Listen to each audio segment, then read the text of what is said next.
Hello, good evening from London. Good afternoon in America. Thank you so much for joining me today on the Dentaa Show, live in your living room, in your office, in your bedroom, wherever it is that you are. Welcome to the show this evening. As you know, I'm going to be interviewing Freedom Jacob Caesar, formerly known as Nana Kwame Bediako, formerly known as Chedda. We're going to be speaking to him very, very shortly. He's somebody that I respect a lot. I've known him for many years, and I know his passion, I know his vision, and his love for his continent. And so we're going to be speaking to him very shortly. But I want you to make sure that if you're watching us on YouTube or Dana Network, click the subscribe button. If you're watching me on Facebook, click the follow button. I just want to say a big thank you to Vesta London Beauty for this lip gloss. Thank you, Vesta.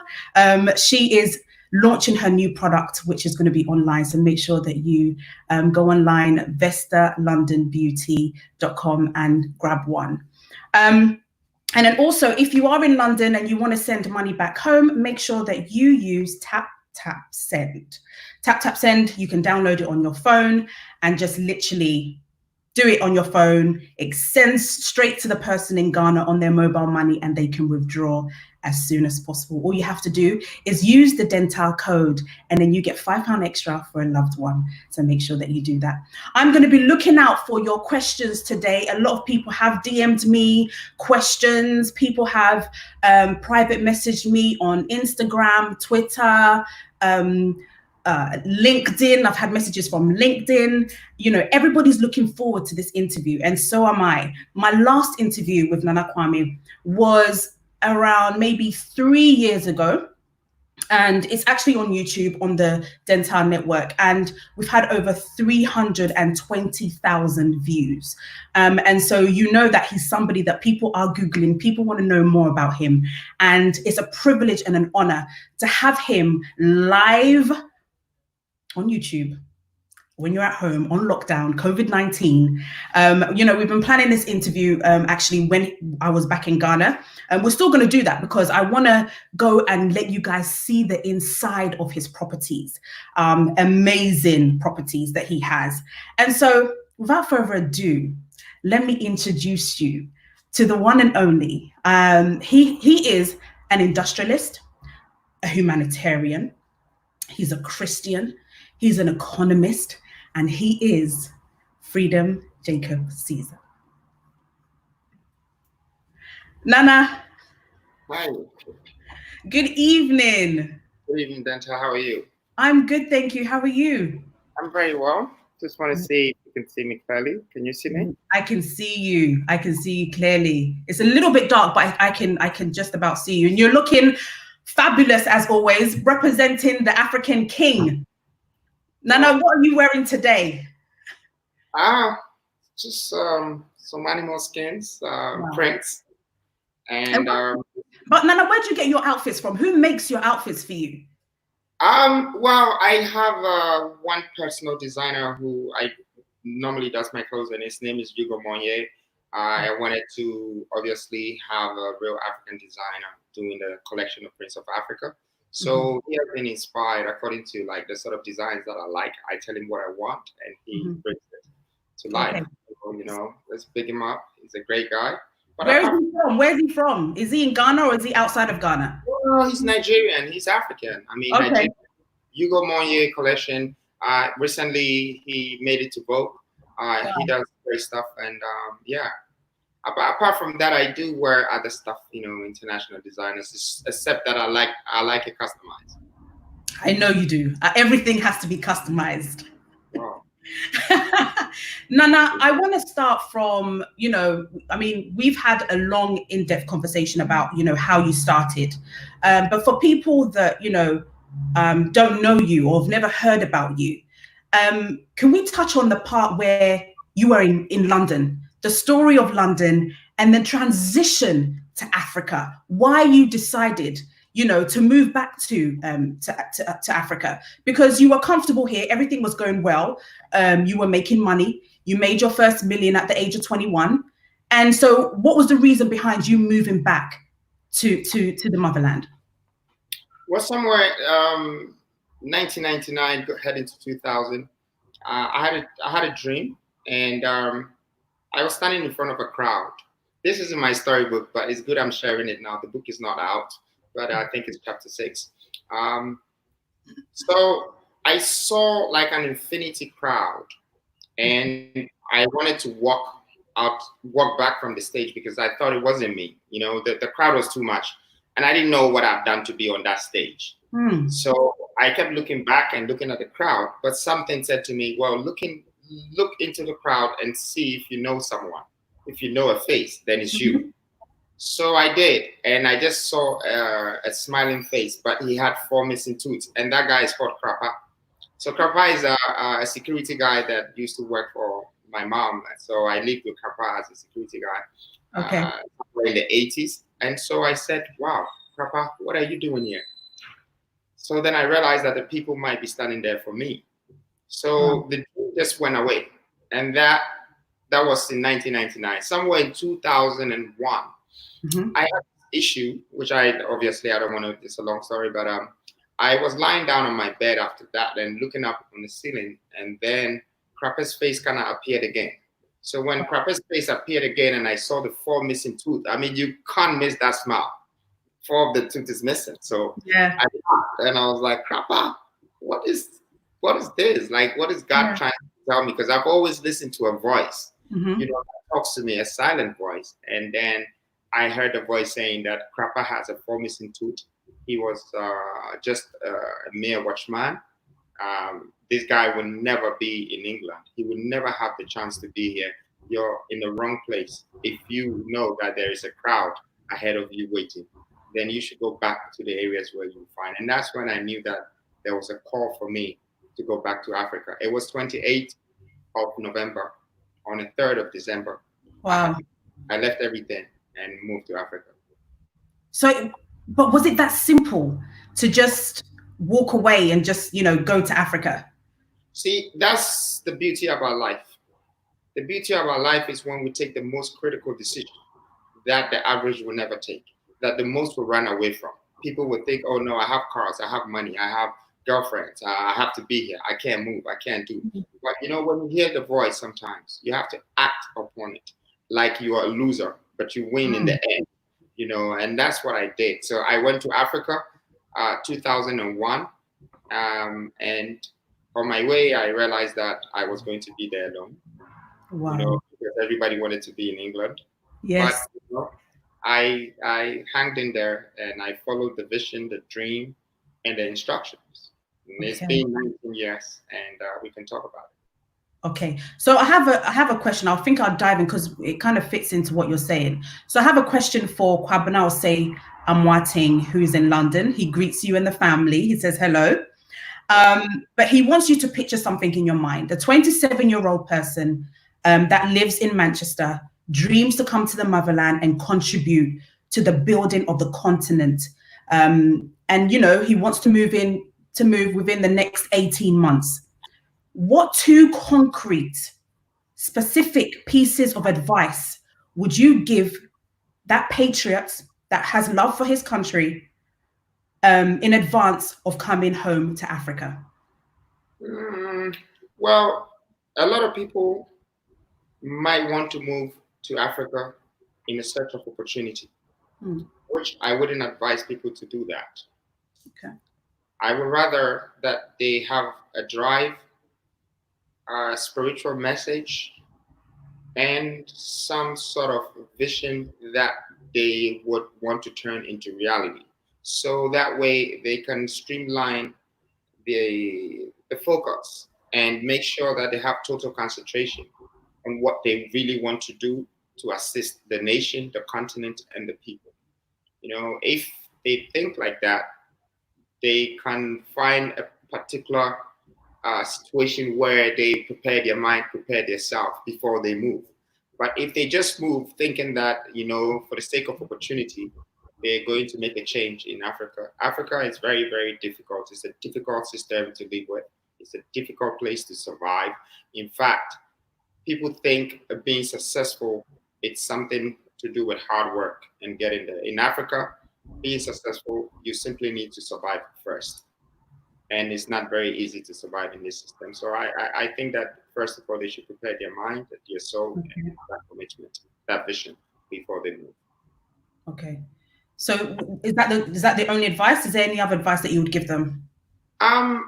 Well, I wouldn't want to push. There are other things, but this is the basic foundation. You know, if you don't have this, if you're not ready for this, if you don't have a vision, if you don't have an intuition, and if you can't depend on that vision and try to turn it into reality, finding the ways and means by any means necessary to make it happen, then there will be no drive. You know, you'll probably be like one of those who came, tried for 2 years, 3 years, and run back. So I don't want to go into their corporate advice as yet. You know, I just want them to have that basic drive. Okay.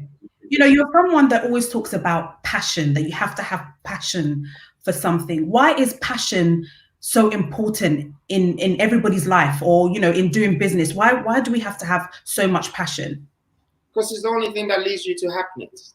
People think that being successful can find you happiness, but sometimes it has to be the other way around. Happiness will lead you to success. So you need to build your passion from the beginning.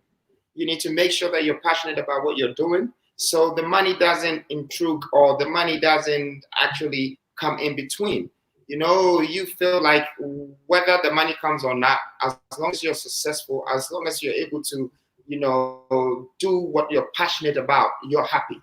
And a lot of times the money comes after, you know, unexpectedly. So we need to always, you know, take advantage of our passion. You know, we need to build it up, and it becomes happiness eventually. Okay. And you're also, like I mentioned in the beginning, you're very, very, very spiritual. And I know that started from your mother, Ma Liz, and she's somebody that raised you basically in the church. And how have you been able to maintain your spiritual life in everything that you're doing? I think it's important in everything, God first. Even though I know a lot of people have doubts whether God really exists, but it works. Even though we haven't seen God, but we felt him.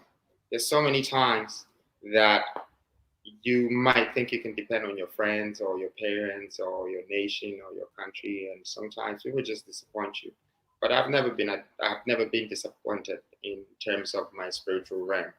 You know, my relationship with God, I've never been disappointed. You know, I've always gotten to where I want to get to. You know, there's been difficult times, you know, sometimes struggles and everything, but eventually it's done. It happens. So I would advise every young person out there who's up and coming to keep God first in everything they do. You know, you need to believe in something omnipotent, something above you, something that created you, something that created the mountains, the sea, the earth, the money, everything that we came to meet. We came to meet it. And we need to respect that. We need to respect nature to be able to acquire wisdom. We need to respect the people that live in within to acquire knowledge. And we need to find a way to understand them. And I believe that this is the beauty of life. You know, we're only here to pass time. But whilst we're here, we should also consider the fact that there is an opportunity that has been given to us. And that opportunity is that we have life. We're living life. Apart from all the other things that we're looking for in life, we have a great opportunity to be here amongst the rest. So for me, God first, and we have to find a way to give back whatever that he gives us. We have to find a way to share whatever knowledge that we have. And I think that's my strength. That's my shield. That's my background. That's my truth. Really. Absolutely.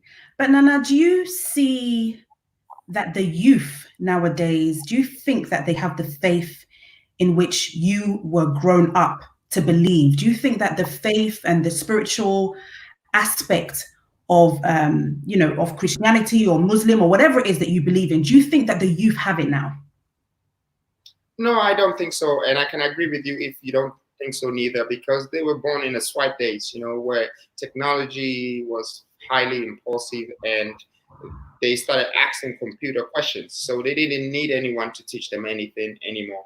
They have their own reasonable doubts, but I also believe that we must be able to teach them the new religion, a newer way of having faith, working with their hope, and not leaning on their fear.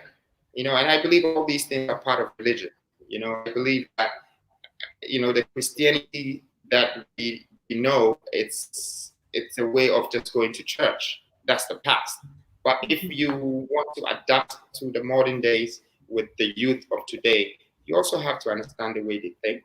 And I believe that there's so many other ways that we can, help them to understand that, yes, there is a belief and there is a way that we have to live, and I think that's the best we can get them to be like and to live right. But I don't see them as the churchgoers. I don't see them as the people that would be spending nights saying that they're going for all nights to worship God. And, I also don't blame them. It's just the time that they came around. And, we have to find a way to still be able to share knowledge and wisdom with them that they could adapt to it and let it help them.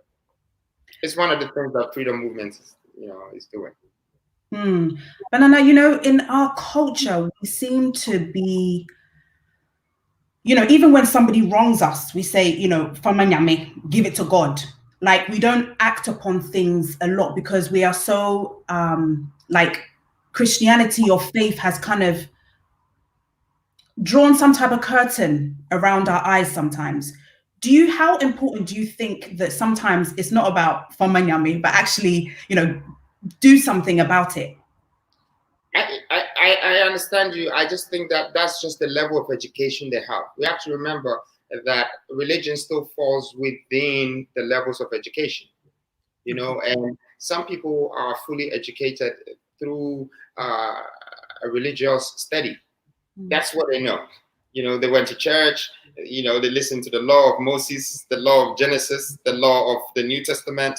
They might not be enlightened enough to see that there are human civil rights and all other rights and so forth. They might not even have a way of paying a fee to a lawyer if they feel like, someone needs to be sued. So we also have to look at Africa as a nation and a generation that hasn't been enlightened enough about certain things.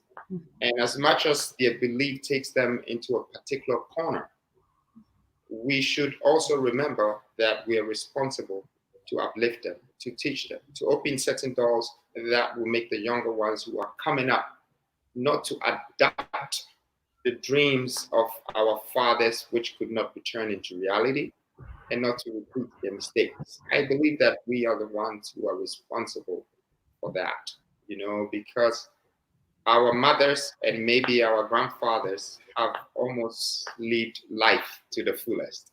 Yes, they might have a great advice for us, but they might not be the right people to steer us to our next destination. It's just the generation above who is enlightened and understands both the adults and the youth. The ones in between should have that kind of dream to steer them. And I think Africa needs this the most. Absolutely. Nana, you are very family orientated. You love kids. You have 4 of your own, 4 beautiful kids of your own, and a beautiful wife. How are you empowering your children, encouraging your children, and instilling some of the things that you believe in your children? Well, first of all, kids today are very different. You can't force them to learn things that you think is best for them, but you can share things that you think is interesting enough for them to learn about.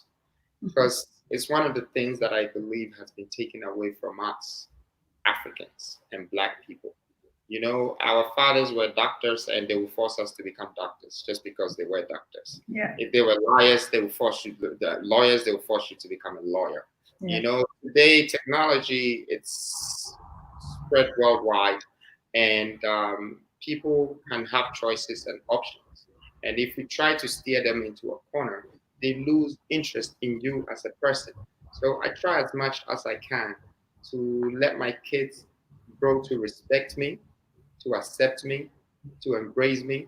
I feel like these are the qualities in the world that kids need more so than everyday advice by pushing them and trying to tell them how to be good. Of course, there is a great balance in this world, good and bad, and sometimes people have to be bad to learn how to be good. Sometimes people, when we're sad to understand the value of happiness. So I try as much for them to know the basic things about life, about nature, how to respect people, how to build your trust, how to be loyal, and how to respect the value of life.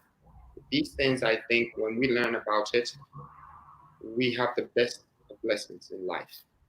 You might have as much money or you might have all the wealth in the world, but if you disrespect humans, you lose value in the sight of man, and sometimes your money cannot buy it back. And I feel like this is the kind of things that I teach my children.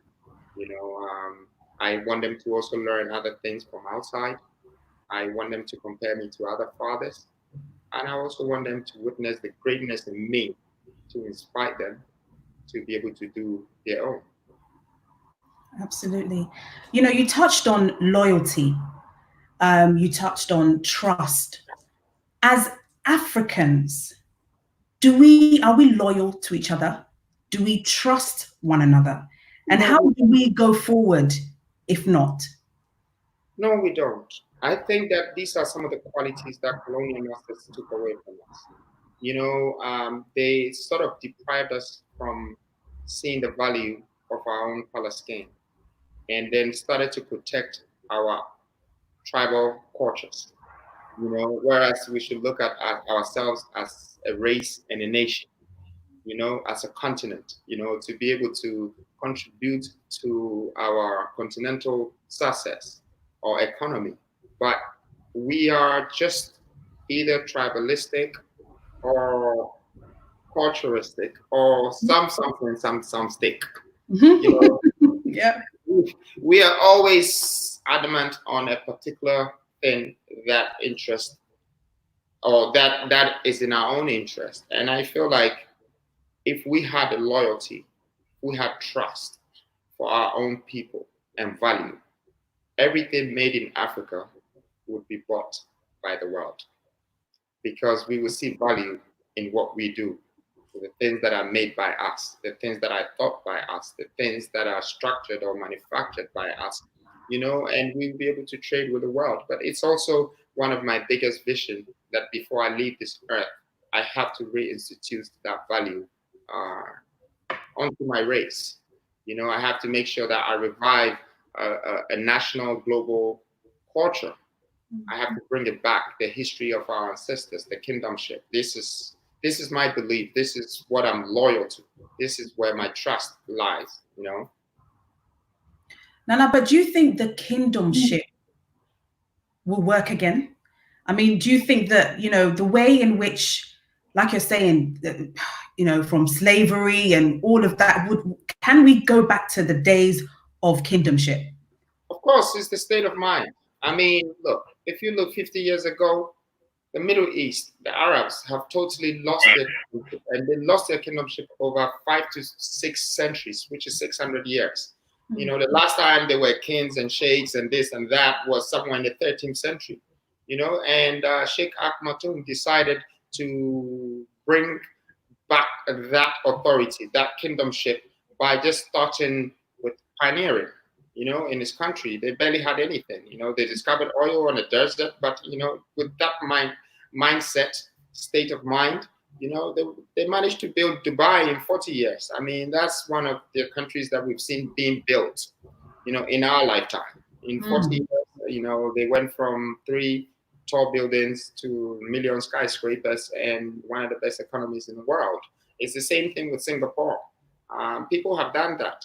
They've sort of built their own, should I call it a democracy or monarchy together, as putting them together.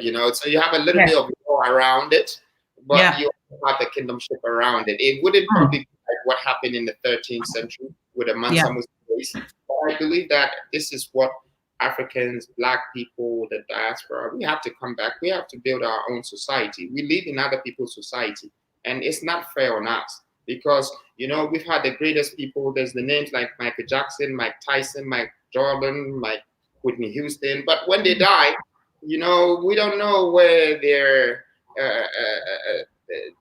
royalties, you know, we don't know. We lose control of everything, you know.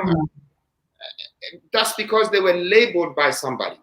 You know, they signed their life to someone's entity. That entity could belong to a Jewish society or the white society. But, you know, we haven't had any Black society that has built, you know, serious platforms that has become a global conglomerate that puts a pond in the global world. And we need to start doing that. And I think the only way for us to be recognized worldwide that way is if we start to build our kingdomship back, you know? So we can set our own rules, our own regulations. I mean, I don't see why people should call from America or should come from America to save our countries from fighting. And, you know, I can't go to America to do that. You know, I can't go there to change laws. I can't come to England to do that. I can't go to anywhere in the world. I'm an African. So if Africans have issues, I feel like we should find solutions for it. You know, and until we accept that responsibility, I don't see how we're going to build our society, how we're going to build our nation, how we're going to build our people. It's impossible. And I'll come on to this question. What are you doing to change the perception between Africans in the diaspora and Africans living in Africa? Well, first of all, I think I try to show the world that it's possible to build wealth in Africa. Okay. Because a lot of people don't seem to think that it's possible. But you can become a billionaire, a millionaire in Africa. The same place that you're seeing pictures and videos of starvation, of death, of sickness, all that. But, you know, we don't have global media platforms to also show the world how some parts of Africa it's so clean, so successful, and also the best place to be. So we are lacking that part. But me living all over the world, I can see that places like America have worse places like Africa. You know, I saw a place in LA called Ski Road, and it's the biggest homeless thing I've ever seen. I mean, I've never seen anything like that in my whole life. And I'm from Africa. Yeah. So, and I decided to help some homeless people there. And I think that we should actually start to maybe motivate and inspire the diaspora that not only should they visit us, but they should start to join us. Join forces with what they have and what we have, and let's see how we can create and build conglomerates, you know, that control economy, that has a voice, you know, that has the power to speak for or to say, hey, yes, we can handle it ourselves. You don't need to come, you know, and we have a lot of people out there, you know, who are not coming back home because they don't see what they can get from Africa as yet. Or maybe they have a better deal in somewhere in other parts of the world. So they might not want to come back. But yeah, I think it's about time that they start looking at most of the successful people, the up and coming people, what they're doing, and they should start thinking what they can also do with these people. You know, I like the story of Dangote, and I follow him and I learn from him, and I would probably use his strategy times 7, you know, to build Africa as one nation, you know, because I learned from him from the industrial sector, but I'm talking about the revolutionary in addition with industrialization. If we have to do that, you know, that is just another step. But he's one of the people that opened my third eye to that, and he used the Chinese to just build his hardware, and he created a distribution channel to distribute his goods. And the entire nations in different countries started responding to his goods. And his goods was between rice, cement, and sugar. And it's one of the household item or commodity that we need. So out of 300, 400 million people, if they're buying $20 or $30 from him every month, this is a residual income. It will never stop, and yet he kind of manufactured things, internally. So we need to be doing these things, we need to be doing these things. And I think that a lot of diaspora have contacts, network, experience, but they're using it in the Western part more, or they're working for other organizations. And I'm not saying it's a bad thing, but it's about time that we move forward as one big nation. We are Africans. We are Black people. We cannot change it. You can become Michael Jackson. You will still be Black. It's something that is so powerful. That's what God has given us. And people don't see that. I see that in me. I see that Black is not a bad thing, even though they paint us as Black is the devil, Black is this, Black is that, Black is that. But, the beauty of light comes out of darkness. It comes out of Black. So the beauty of everything is you need to peel something that is dark, that is Black, to see the beauty behind it. And we have that beauty. Absolutely. We have a light behind us. We have the gold, we have the diamonds, we have everything to build our world. And I'm not going to believe in anyone, undermining me, underestimating my color, and telling me my capability is not up to standard. I don't believe in all that. I believe in my people. I believe in my color, my culture. I believe in my nation. That's what I believe in. That's all I have. That's all I have. We touched on America. When you were with the likes of Mayweather, you've met Naomi Campbell, she's one of your close friends, Mary J. Blige, the list goes on. If I was to name all the A-list celebrities in the US, you've probably met them all. What is their perception of Africa? I know that, for somebody like Mayweather, I've heard a few comments where you say, I think when he met you, then that's when he got a respect for Africans. Do you think that African Americans don't really know the impact that we are making in Africa? No, I don't think so. I don't think they know, because we Africans are not really impacting the world. And that's a fact. You see, the fact is the subject of the matter. Point at them. Who is the global superstar from Africa that is maintaining, that is taking over? Who is the global leader that has a voice that everybody sits and listens?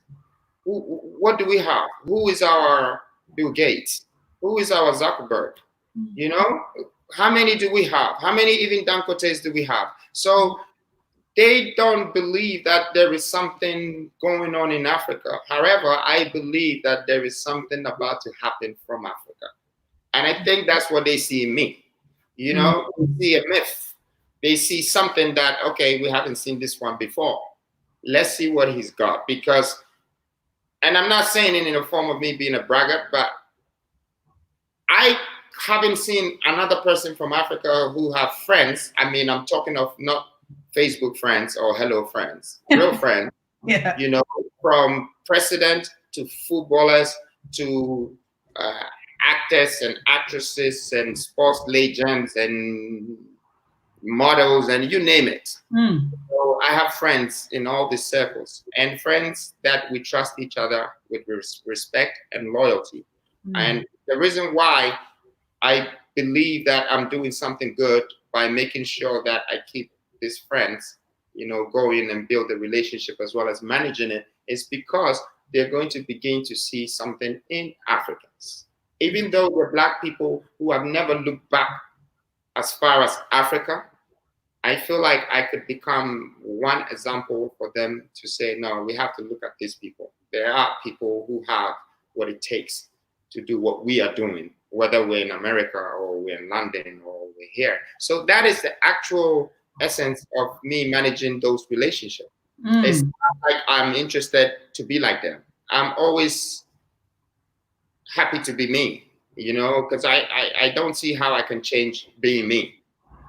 But being around such people, there has to be some benefits. And the benefit is to add value to all Africans. So even the diaspora and people who have never been to Africa, but yet their grassroots comes from Africa, they can start to have value in us. So what was Mayweather's perception of you? You know, seeing that actually, oh, this guy has the same watch as me. This guy has the same car as me, can drive the same car as me. What was the reaction that you got? Me and Floyd were cool. I mean, we met on a different level, you know, and this is not something that I would like to just go through right now. You know, it's a long story, but, you know, sometimes to be a champion is not easy. But then when you meet the people that can actually build a champion, you recognize. So game recognize game and real do too. That's just the story between me and Floyd. You know, I recognize him as a lost warrior who is Ashanti, and I'm an Ashanti, and I'm a true warrior. So that's where the synergy connected. It's more spiritual than physical. You know, he knows that I have some spiritual capacity and ability that I can crush certain things that he has crushed for the world to follow him. So he sees that, he feels that energy, that synergy, you know, and I see that legendary status in him, but we connect because we can see we're not far from each other. And up until then, I probably would have not witnessed something like that, you know, looking back, you know. So yeah, I think, and he's cool people. I feel like when you become successful, many people will not like you, you know, when you become successful. That's why in the white world, the most successful people are hidden. You only probably hear their company names, and you don't even know how big they're probably sitting next to you, but you don't know it's them. You don't even know it's them. Yeah, they're in some shorts and some slippers. I know, but you know, we're very different because we're not used to having a lot. And God have to bless us. We go out there to show our blessing. And when we start to show our blessing, instead of people asking us, hey, how can I be blessed too? They say, no, I don't like you because you have what I don't have. I'm not going to ask you how you got it. I'm just going to find a way to make you look bad, which is the first amongst us as Black people. You know, why are you going to be worried about your own color, what they have, and forget about other people in the world that are milking things from even your own motherland? But you're worried about just one person or two who is the same color as you, who would die and be buried on the same land as you. That's the person that you're worried about. You know, I feel like racism lives within Black on Black more than White and Black. And it's about time we correct that. You know, one of the main reasons why I chose Floyd to be one of the first people to be my friends, yet I'm yet to have some more friends that the world is about to find out, because 5 years from now, I can guarantee you that, you know, a lot of superstars would have to come and get consultation for some reason. And I don't want to tell you what they will be consulted about. But I chose Floyd because one day I heard him say, you know, something about Africa, which I didn't like, you know. People think that being wise is about confronting people sometimes and letting them know how sensible you can be. No, being wise simply means that you need to understand what it takes to be stupid so you don't repeat stupidity. Now, if you want to show somebody that you're wise, you don't go to them to confront them. You go to them to actually let them embrace you. You embrace them back, and slowly you address the situation. So they, you know, they see that you're there for them and you're not there to break them.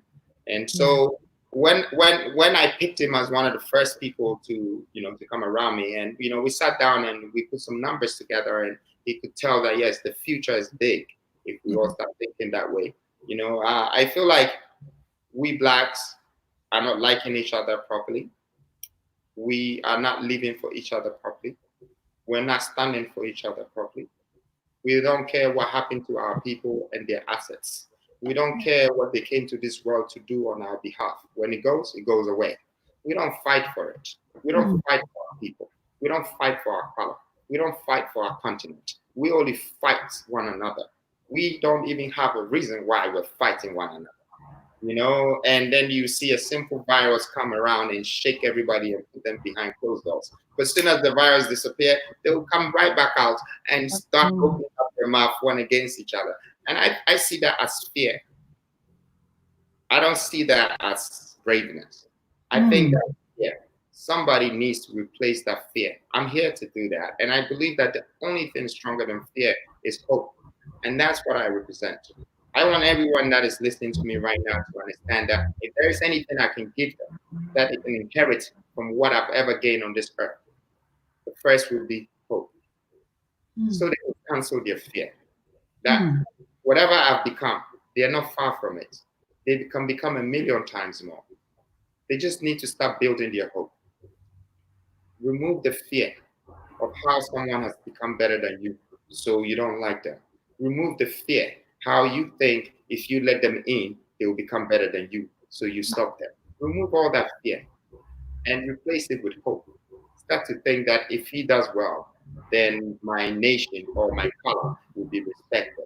If I have one African who is known all over the world and respected, it will bring the value of Africa that has been depreciated back. We have to start thinking. The power of positive thinking is so important in our times of living. Else, what was the use of us? We didn't come here to waste our lives, but we only have 70 years.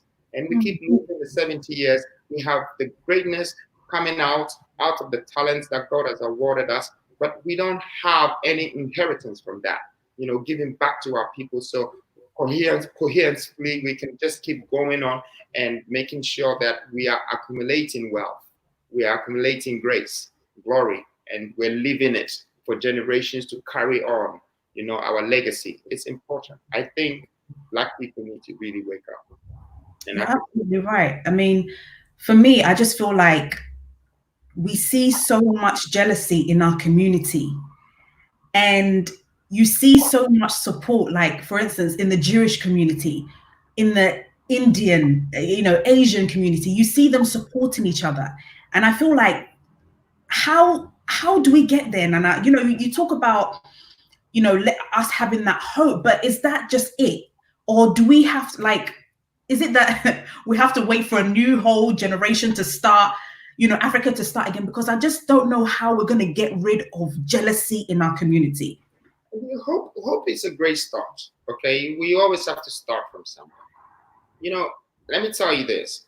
Statistically, 90% of Africa kids have a lot of fear in them. From the age of 8 years old, they start to think, what am I going to eat?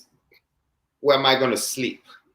And then by the time they're 15, if they're lucky enough to have education, they start to think, where am I going to get a job?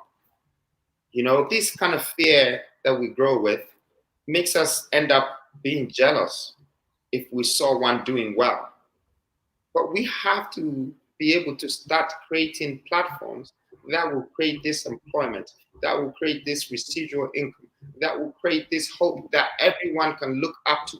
We need to start changing things in our nations, in our continents. And I don't think it would happen overnight, but we have to start it.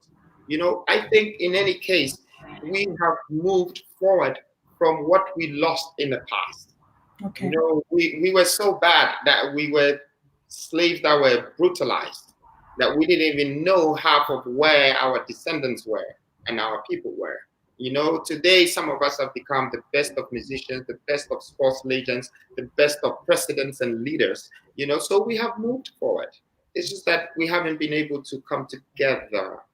We are separated, we are segregated, but I believe that we are united by color. Okay. So there is a unity within us, but we don't see it. We sometimes prefer the white to black. Sometimes like the black because he's there.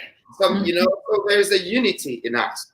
But we need to bring it together, consolidate all that, have a strong team who have experience, who have passion, who have wealth, to start to build our organizations. We don't have the best banks. One bank in the world that belongs to a black society? No.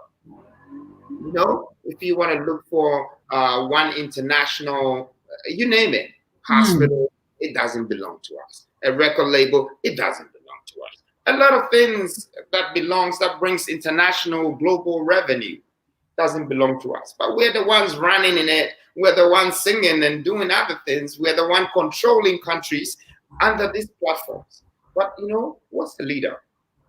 If a leader is being led by someone else,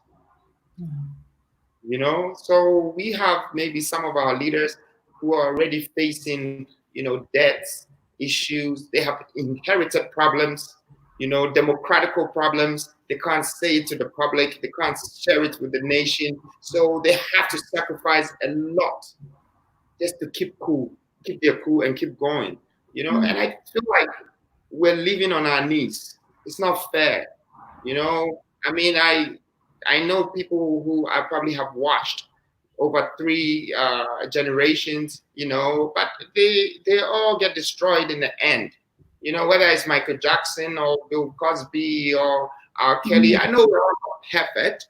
Yes, we might have our mistakes and some people did bad things, but I feel like sometimes there's something being pointed at us. We go up and they bring us down. So even if we were looking up or our children were looking up to this person, then they bring them down. So then you have to find somebody else to start looking up to. We need to do something about it. I think we're too strong. We're too good at what we do. And we've already realized that we're powerful. God has given us grace, blessing, resources, minerals, everything, leadership skills. And I'm very proud of you. You have family, you're married, you have children, but you still do what a young girl dreamed to do. And it's not easy for a woman to do that. So you are representing women, and you have shown the world that the power and the strength in a woman is globally accepted. We can do things. And same thing with me and others who are coming up. We need to lift our people up. We need to. I know it's difficult for us sometimes to even share positive knowledge, powerful, revolutionary stories and speeches that would probably sound controversial. But we have to. We have to raise our people up. We have to lift them up. It's not about the money that we're going to make whilst we're here. It's not about the buildings that we're going to build whilst we're here or the clothes we're going to wear. But it's about the investment that we put in people. That happiness, that strength, that courage, that hope. That's our value. That is what I believe that we Black people have inherited from our people. We keep losing it, and there isn't anything to follow or anything to carry on. We don't have royalties. I want to bring royalties back because we're royal. Wow. We are all royals. Wow. Now, during this pandemic, you saw that someone like Alibaba went to deliver PPEs to African countries. And like you so correctly mentioned, we didn't have an African person, a personality that we could say did what Alibaba did. Why is that? I mean, like we said, we've got a Dangote, we've got Tony Elumelu, we have so many, but we didn't have an African, either entrepreneur, African business person that did what Alibaba did. It took somebody from a different race to come and support us with products for Africa. Well, first of all, I think Alibaba understands oligopoly more than monopoly. Anyone that thinks of oligopoly is going to be a multi-billionaire because they think of how to capture an entire nation, an entire continent. And he sees a huge potential for his business in Africa.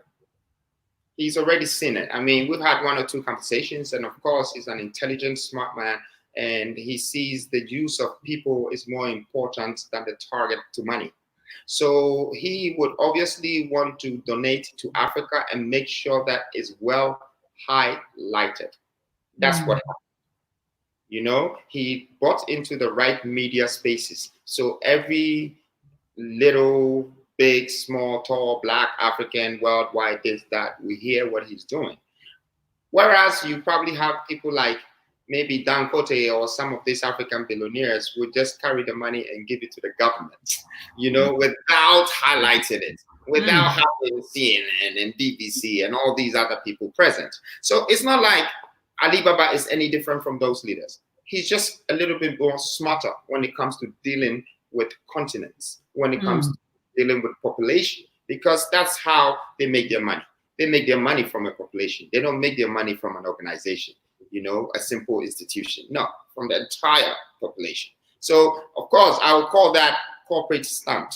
He's done it very well. But, people don't give you gifts for nothing. Always remember that. Presents are not for free. Wow. And so is your day.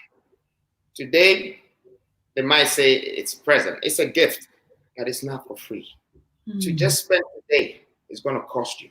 You're going to pay for your water. You're going to pay for the water you have shower with. You're going to pay for the electricity, the energy. You're going to pay for today. And if tomorrow meets you, you're going to pay for it. So nothing that comes free doesn't have a price. Wow. There is a price. For everything. Even freedom, there's a price for it. To gain the freedom, you will lose a lot. You will probably share a whole lot of tear and a whole lot of blood and lose a whole lot of people just to gain your freedom for a nation. So it's not for free. And I don't believe in this Westerners coming to Africa and pretending that they are giving us stuff because we're going through troubles and this and that and that. I don't see why. I looked at recently, China brought us 2 cargos of planes for this and that for COVID-19. And I checked, okay, how many cases do we have here? They said, oh, we have 112 cases. I said, 112 cases? And they already brought about 100,000 stuff for 100,000 cases. So they believe that all of us have to be affected. And for me, I don't think that way. I think backwards. I don't want 100,000. I want anything for free. We get first. If you're going to help me to find a solution to make that 112 people become 60, I prefer that to the 100,000. Because then I found a solution that I can go back to 0. So we depend on too much gifts, and people come in from other parts of the world and giving us stuff. And what is a beggar? A beggar has no value. And it's not every gift that we should even receive. And not to say that what he did was bad. Maybe he's doing his thing. But I think Africans should be able to also afford to do certain things. If we have issues with COVID-19 as a country, we should be able to get our native doctors, our scientific doctors, our other health, proprietors to come together, and let's see what we can probably help the country with locally first. Locally, let's discuss that amongst ourselves, amongst the Ministry of Health, and to see how we can sort of cut this whole thing. Because I don't believe that God is going to make COVID-19 come and wipe Africa. We are already in tears. We're already in so much shambles. And for the past 19 years that I've been in Africa, I have seen some miracles. That you can have the money to buy a home. When a mosquito bites you, you will get malaria. But the guy who's very poor that sleeps on the street every night, the mosquito bites them and go and die. The mosquito will go and die. So God is not going to watch us to be wiped out like that. He knows that we don't have the hospitals. You might be giving us 100,000 or 1 million masks and this and that. We don't even have hospital beds that come to 100,000. So definitely, if this disease is going to, spread in Africa, we don't stand a chance. But one thing I believe in is that Africa has been through worse situations and we've always survived. It's come from malaria, it's come from HIV, it's come from Ebola, it's come from a lot of things. If anything, the world should start looking at us and say, is Black unbeatable? Maybe if they are, then we should start to find out, what they eat every day or what they believe in. Because, you can't exterminate us. You can't eliminate us. You can't stop us. We go through pain, we go through so much, but we still always overcome the challenge. And that's how I want our leaders, our youth, our people to have faith that the world is not coming to an end for us. It might be coming to an end for some people, but not for us. I believe that a lot of people will be crossing to Africa after this, coming to look for opportunities. I believe that the world might lose hundreds, thousands of people, and I'm sorry about that. May their soul rest in peace. But if we don't have to die and you see 1,000 or 500 deaths, which is less than malaria, then please, maybe where you are in the world, you have to have a second home in Africa, you know? So that's my belief. I believe that one of the reasons why I was sent back to Africa is coming closer to that vision. It's a new world. It's a new world. Absolutely. And talking about COVID-19, I think God knows best for the world. The world was going too fast. We needed a break. You know, technology, this, that, planes, flying, traveling. I mean, I did 253,000 miles just last year. You know, just one person. I was thinking, wow, a car would have to drive 30 years to do that miles. And I did it 1 year on plane. So we were doing it so fast. You know, this is a break for us to start to think about the next world that we're going into, for us to realize that, you know, we should be one.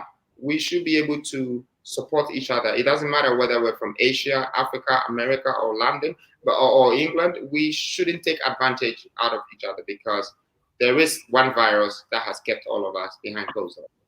And that's how powerful that small virus is. It should be able to teach us a lot of lessons about life.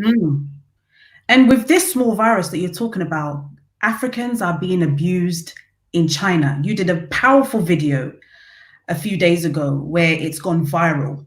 What was your reasoning behind doing that video? Well, first of all, you know, I'm a humanitarian, you know, and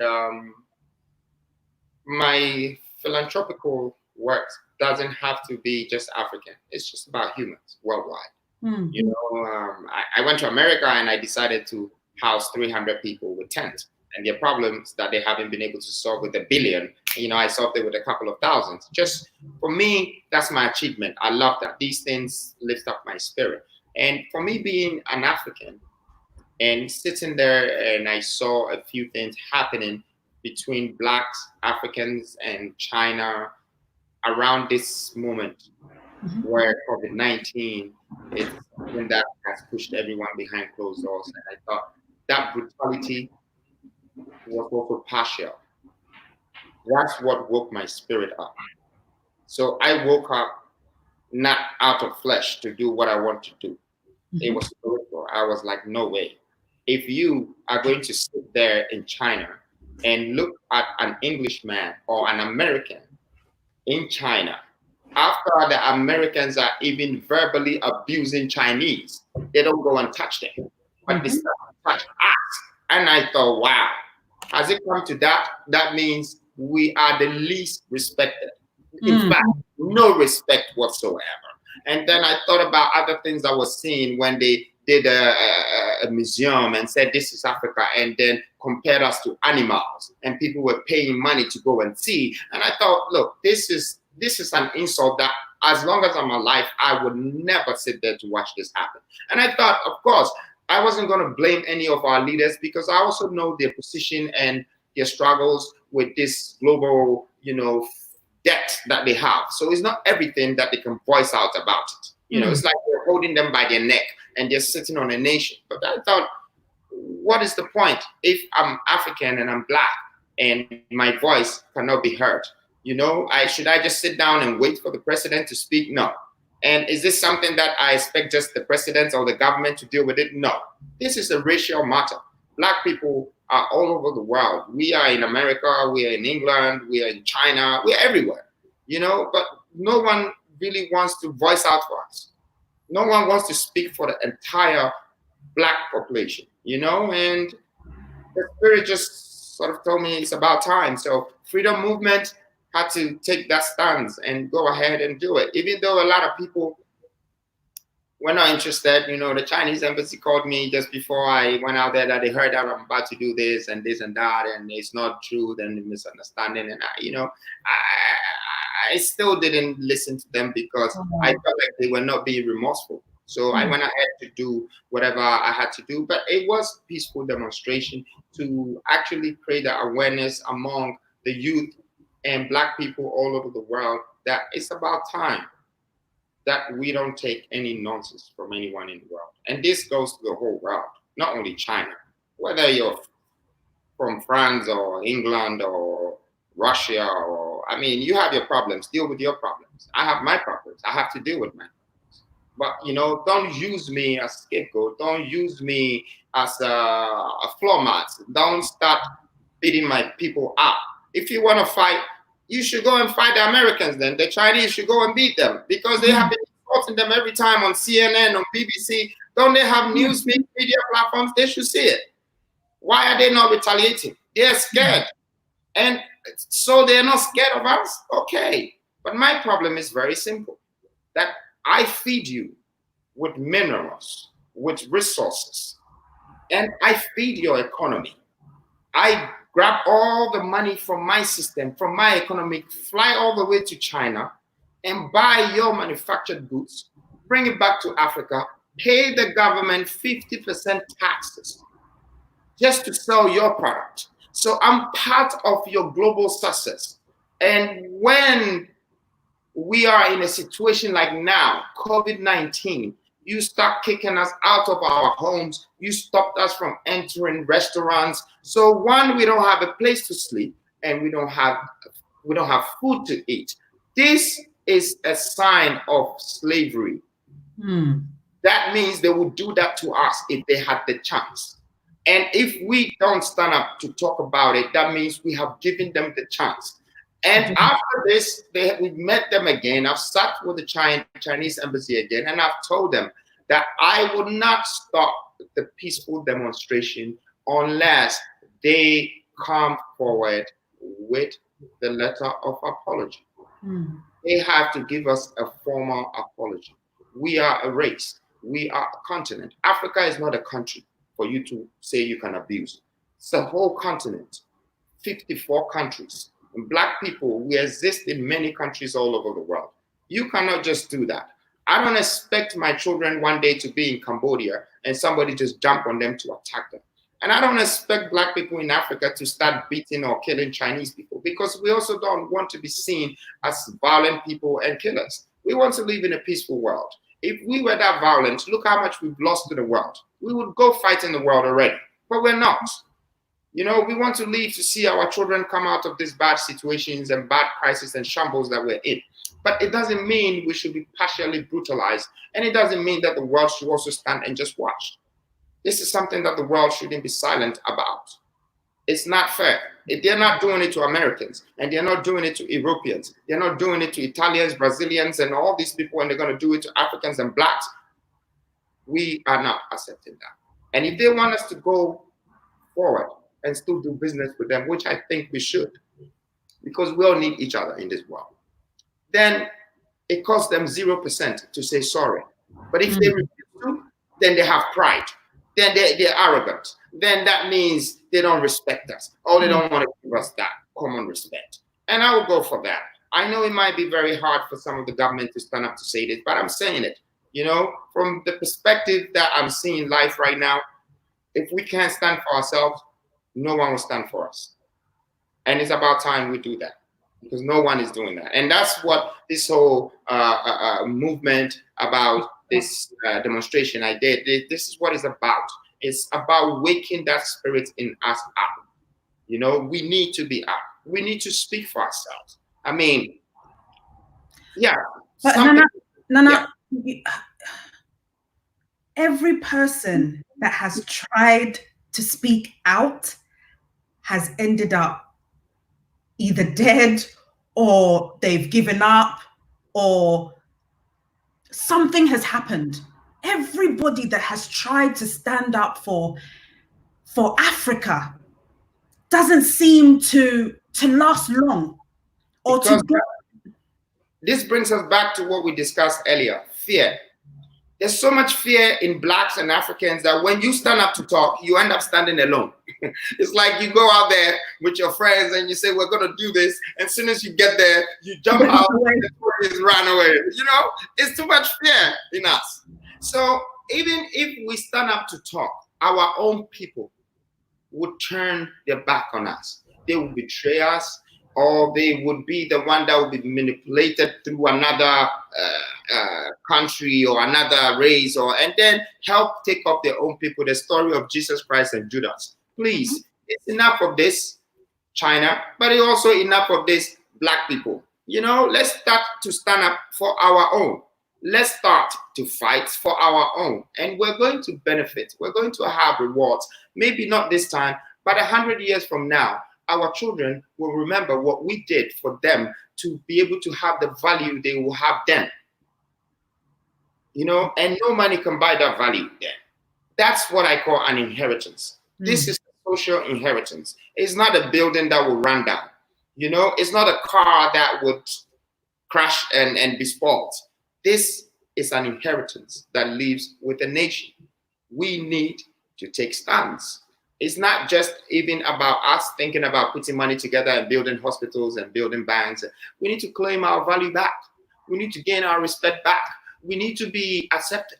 You know, some places I go to, and then it looks like, okay, is Black allowed here? Yes, Black is allowed. And I'm here, you know, and my presence should be announced. And when I go, I want my absence to be felt. And that's the spirit that we need. You know, we need to stand up. Because we can't forever live on our knees and pretend that we're happy watching television and flying and going for holiday and this. But when it comes to the real McCoy, we jump or we run. I don't believe in that. Do you feel alone in what you're doing? Sometimes you feel as if you're alone in this quest for Africans to get their freedom. I am, but you know what? I'm used to it because it's very lonely at the top, especially when you're a Black person. It's very, very lonely. You go home to sleep alone. You hear a million of stuff about you. And 999,000 of them is bad remarks. It's only 1,000 of them that might be good. I mean, the aggregate, it's not proportional. So it makes you very lonely when you take decisions on a narrow path. I'm already alone. But you know what? I live for my people. I don't want to look at them as useless or hopeless, because that's all I have. And if you look at how a woman loved their child, you would understand what I have for my people. You know, that's who I am. I'm Black. You know, if you take one person from Ghana, one person from Nigeria, one person from maybe America, put us in a plane, send us to China. As soon as we come out of the plane, they wouldn't know which one is Ghanaian, Nigerian, or American. They would just say Black people or Africans. It's true. So we only stand for a color and a particular nation. And we should stop trying to hide or run away from it, because it's the only shield we have. We have to protect it. We have to let our children understand that being Black is one of the most powerful things in this world, because we came to fight to win. You know, we have to start putting that in them. We have to instill that in them. We have to let them be strong spiritually, not just trying to be strong physically and then run away when the time comes. We have to build our people up. We have to claim our values back. These are, for me, this is what we need before even the riches, before the wealth, before the World Bank loans and all these things. We need to change the mindset that no, I am not going to let you take me for a ride. I am not going to let you come and destroy all my land so you can take gold for yourself and leave me with water. That is dead. I can't use it for anything. I can't even drive past there, and I can't plant food there to eat. We need to start standing up. If you want to do that, let's do it for ourselves. Let's refine our own gold. Let's build our own industrial platforms. Let's have our own Silicon Valley, and let's have our own energy city, which is what I'm doing right now, talking about this. It's my next empowerment. This is the next biggest thing I'm doing, and I believe that this will bring Africa together. This will be replicated in other African countries, and this would change the economy. It would create a great balance and let our economy start to boom. You know, I want them to now import from us too. It's about time. that we export to them.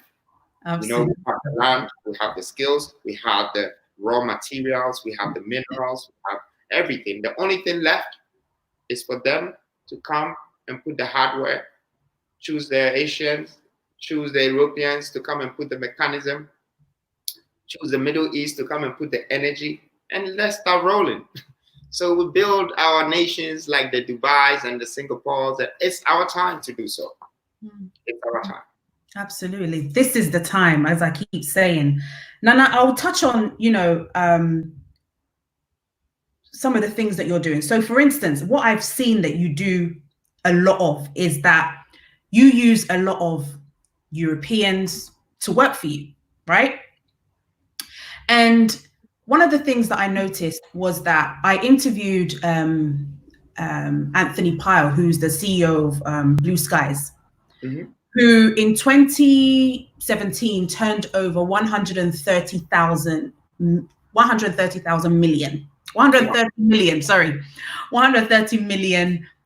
pounds. Right. And Nana, when he said he first got to Ghana, there's a white man, right? First got to Ghana and he asked, the chiefs of the land, look, I don't want you to sell me the land. I want us to do this together, He said he begged, he pleaded, but they were like, no, you can have the land, blah, blah, blah, blah, blah. Why is it that we don't understand? It's like we just want the cash. Now this man is making so much money, and it's basically the money is not even going to stay, most of it in the UK, in Ghana. It's going to go to the UK. Why is it that we are so quick to give away?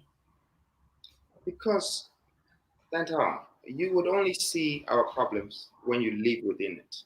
Some people don't have the choice to wait till tomorrow. Some people can't.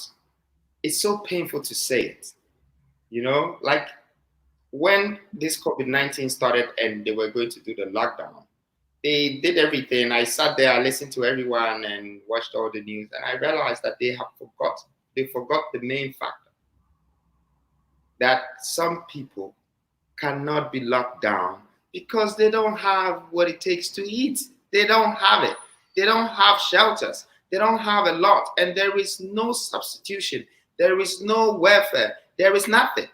People live on 4 cedis. Some people need 20,000 to save their daughter from the hospital, and there's no insurance. Some people have to pay 100,000 cedis to save their mother, and they don't know in a million years how they're going to make that money. And that person will be so desperate that even if you told him a future full of gold and diamonds and put $10,000, he would choose the $10,000 first and leave the gold and leave the diamonds, because they make these choices out of desperation.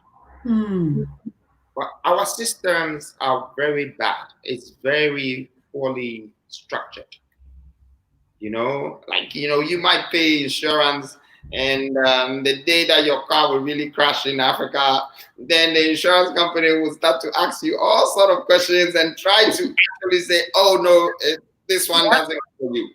But he's taking your money for more than 10, 12 years. And then maybe that's where your whole capital is. That's what takes you to work. So imagine if something like this happened to someone that has 4 children. It starts to take public transport from private car back to public transport and start to build up again.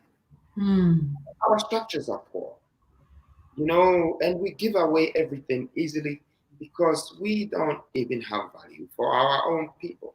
And I'll give you a simple analysis, just so people can understand. Let's take a policeman, for instance. A policeman maybe gains 3,000 cedis a month or 4,000 cedis.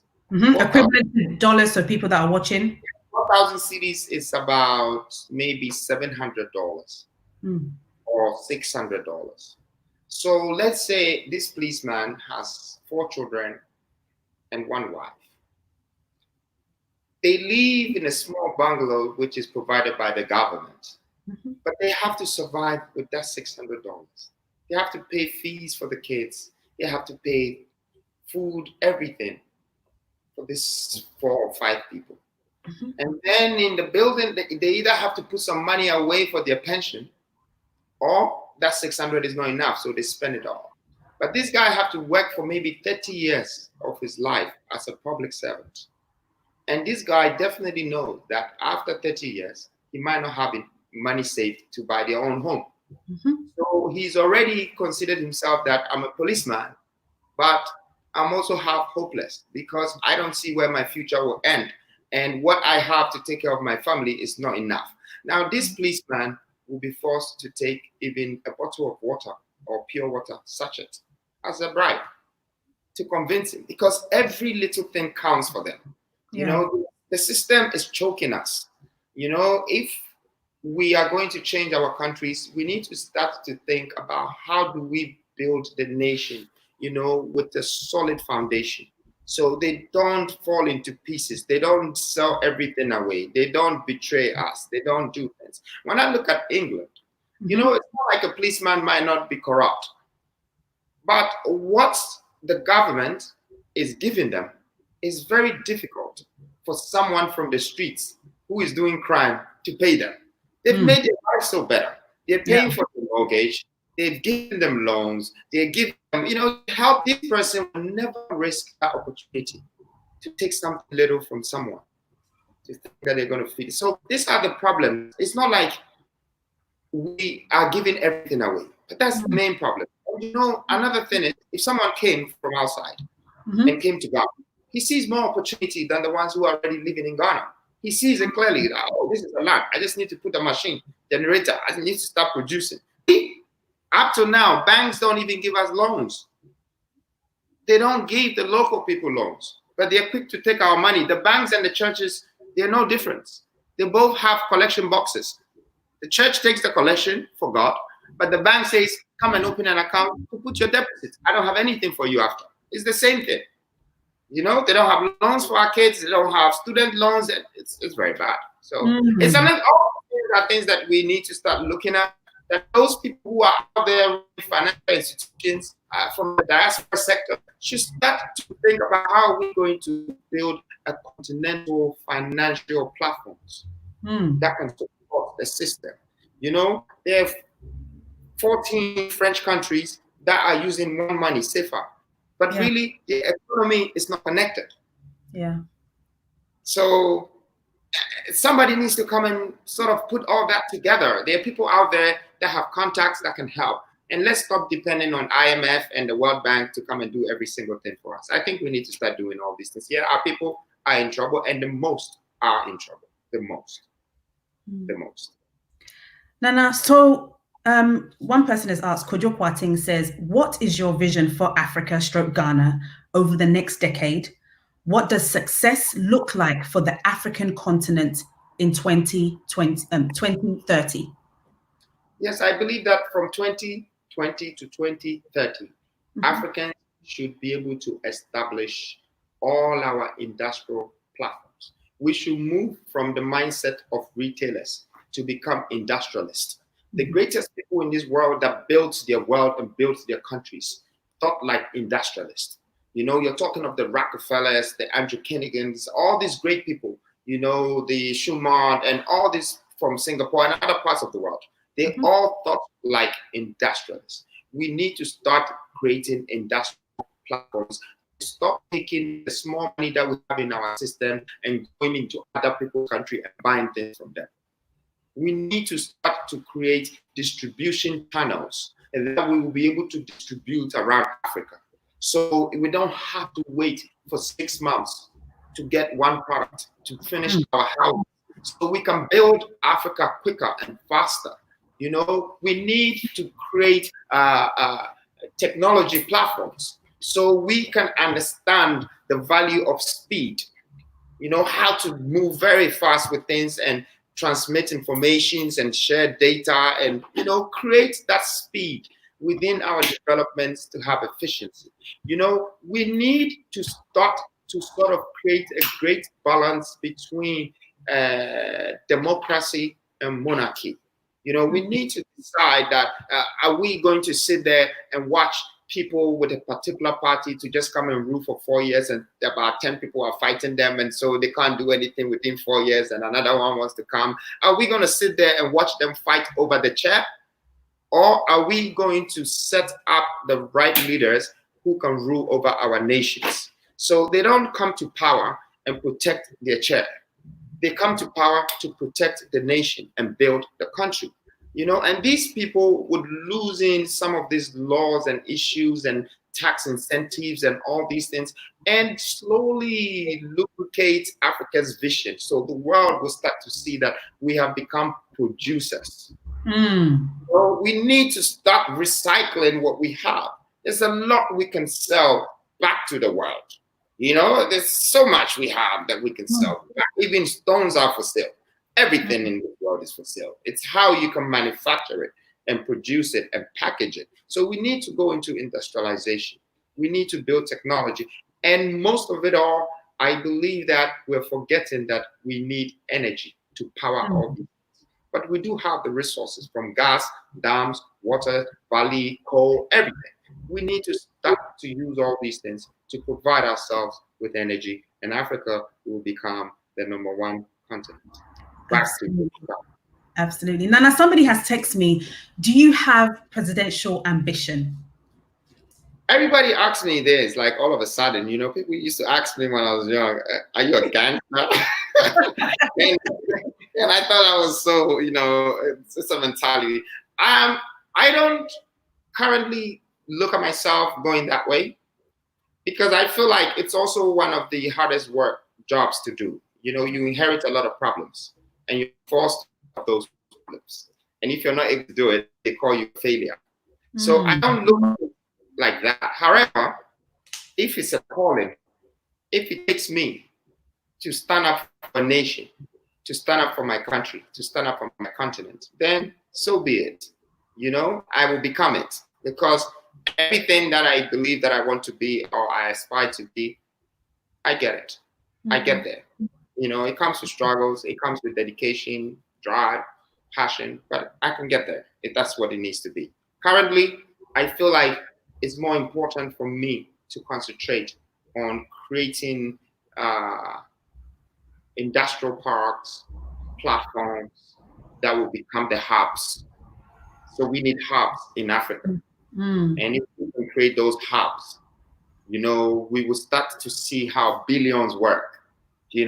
This could be generating 100 billion within parks, things that are going out and coming in, things that are being manufactured. And then maybe along the way, if we have to really change the constituency of all the democratic constitutions that we have to suit the system that we have survived by, then I think that time maybe, it's God's time. But preferably, I'd love to be an emperor. You can tell from the way I dress. Oh, right? Yeah, absolutely. I feel like that's more like me, I feel like, okay, if I was an emperor and I died, God would be like, well done, my son.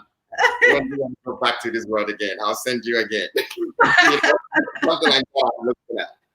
Nana, with everything that you do, like, do you get emotional? Do you cry? Like, is there like a time where, because you're fighting for a lot of lives, you're fighting for a lot of people, and so that must be challenging. Does Nana Kwame shed any tears at home in the night? Do you get frustrated? A lot, and I do everything just like an average person. I am very humble, and sometimes I go really back down to earth. Like, it's unbelievable. And sometimes I get hurt so much that I have to hide to share my tear. It's not because I don't want people to see, but it's my tear. And sometimes people might look at your weakness and start to exploit on it. Yeah. That you're being hurt. But I would rather contain the pain and show the joy, and not show the pain and hide the joy. Because then people will think you're down or you're not an achiever or a doer. But I'm just like anybody else. I've been through a lot, and I thank God for taking me through all those lessons, because that's what has built me. You know, he doesn't make it easier for me. Like every time I cross a river, I meet a sea.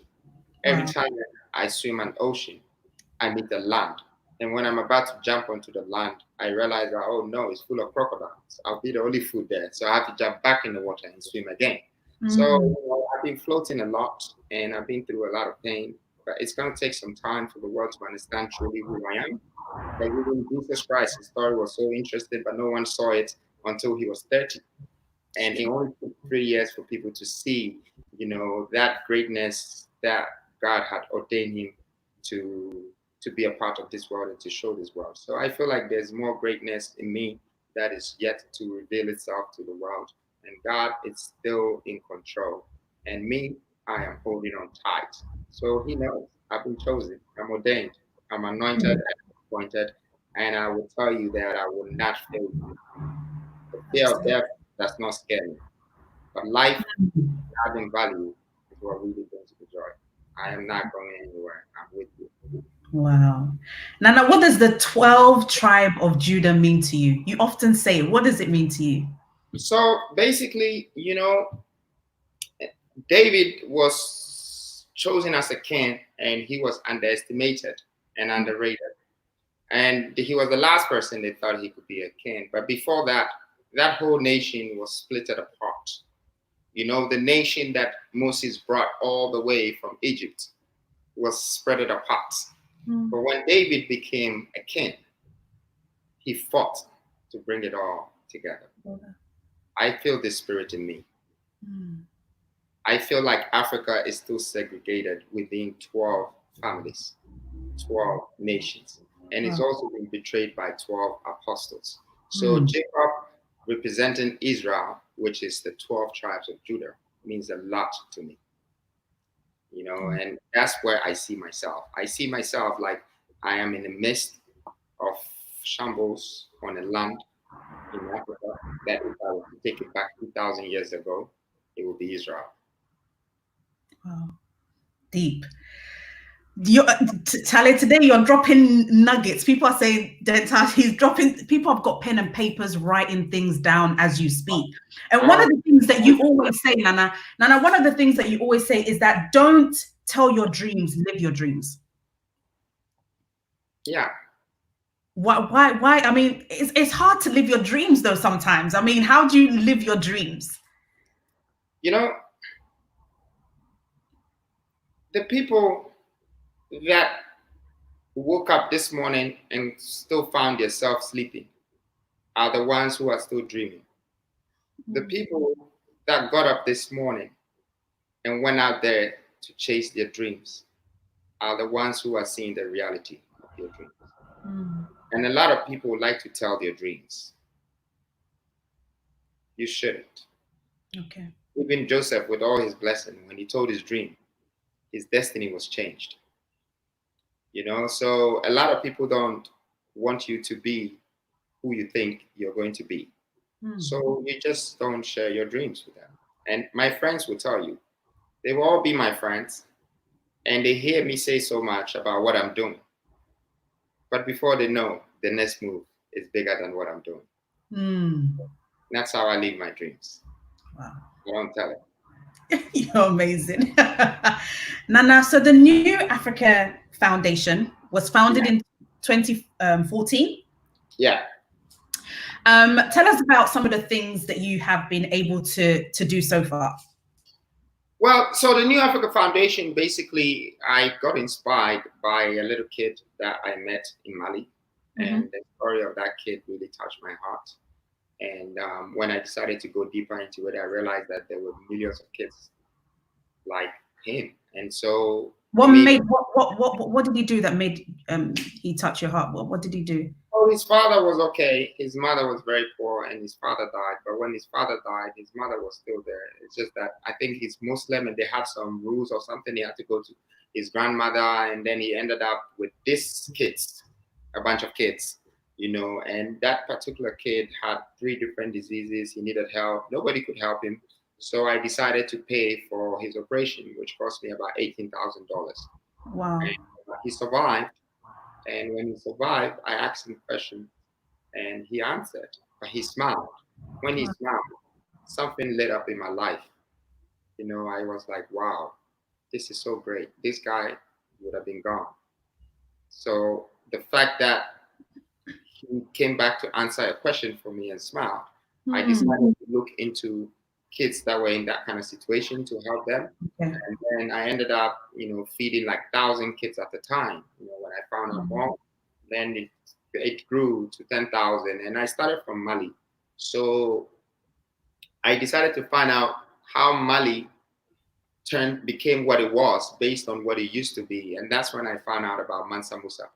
A lot about Mansa Musa, and he inspired me. His story was just like in Solomon. So I started following everything that he did. We built up on his spirit and how he gave and how he cared for the entire Africa. So this whole thing started from there and came from. And I went to Nigeria and I did the same thing. So the New Africa Foundation started growing. A lot of people were getting in touch with me from different, homes and stuff like that. And everybody wanted to kind of publish it, like the kind of things I do, but I was not interested.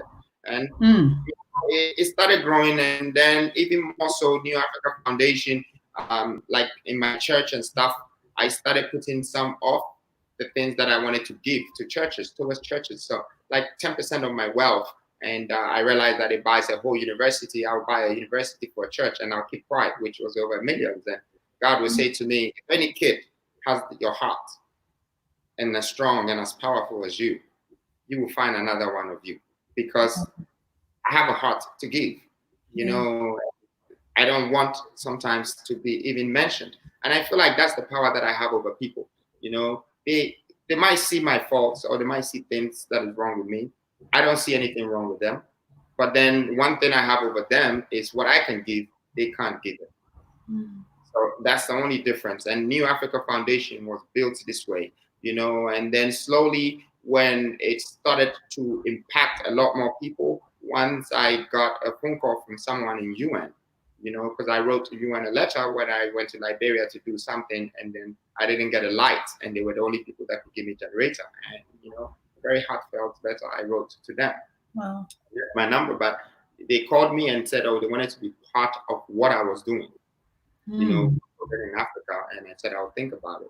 But I went home and prayed about it, and something said, no, just concentrate on New Africa Foundation to build a foundation for your nation, for your continent, so they can understand the power of giving to their own and building their own. And one day the benefits will be so huge. And so I kept doing it. And finally, the freedom movement came out of the New Africa Foundation. So I discovered that, at some point, I wanted to see where to put some of my investment after I went into industrialization, development, residential, commercial. So I decided to go into movement, and started studying about movement. And I realized that, there were the 3 R's of movement. So I went for all the 3. I had to choose one. There's redemptive movement, there is the reformative movement, and the revolutionary movement. So revolutionary was someone like Martin Luther. The art of acting for a whole society. Reformative, it's like targeted to a particular sector of a nation. So it's like Malcolm X and the Nation of Islam. Okay. And, redemptive is more like, no trace of wealth, no sign of anything. You just move with the crowd, and people follow you. And that was Gandhi. So I liked all the 3, so I put all the 3. Put all them together. Yes, and then we started the freedom movement. So the New Africa Foundation gave birth to the freedom movement. And can people join the freedom movement? How can people join the freedom movement? At this very point, it's not like an establishment. Okay. And we don't want to start it like that. Okay. We don't want people to feel like, I've joined an Islam, so I'm one. We want people to understand that freedom is a free will to acquire something. And we are claiming Africa. So people that believe in this movement, they just need to support us spiritually, mentally, and physically. Like, yes, I support the movement. And that alone is a great push for us. that people believe that we can make that change. You know, we can add value to our people and we can change Africa. Just that belief is good enough.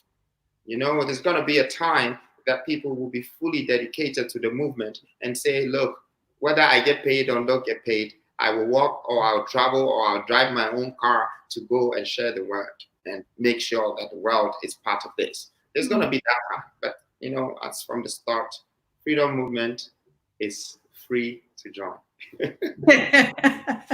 Now, before we wrap up, I want to know, what type of books are you reading? Like, we want to delve into like your thoughts, you know, your thought process. What books are you reading?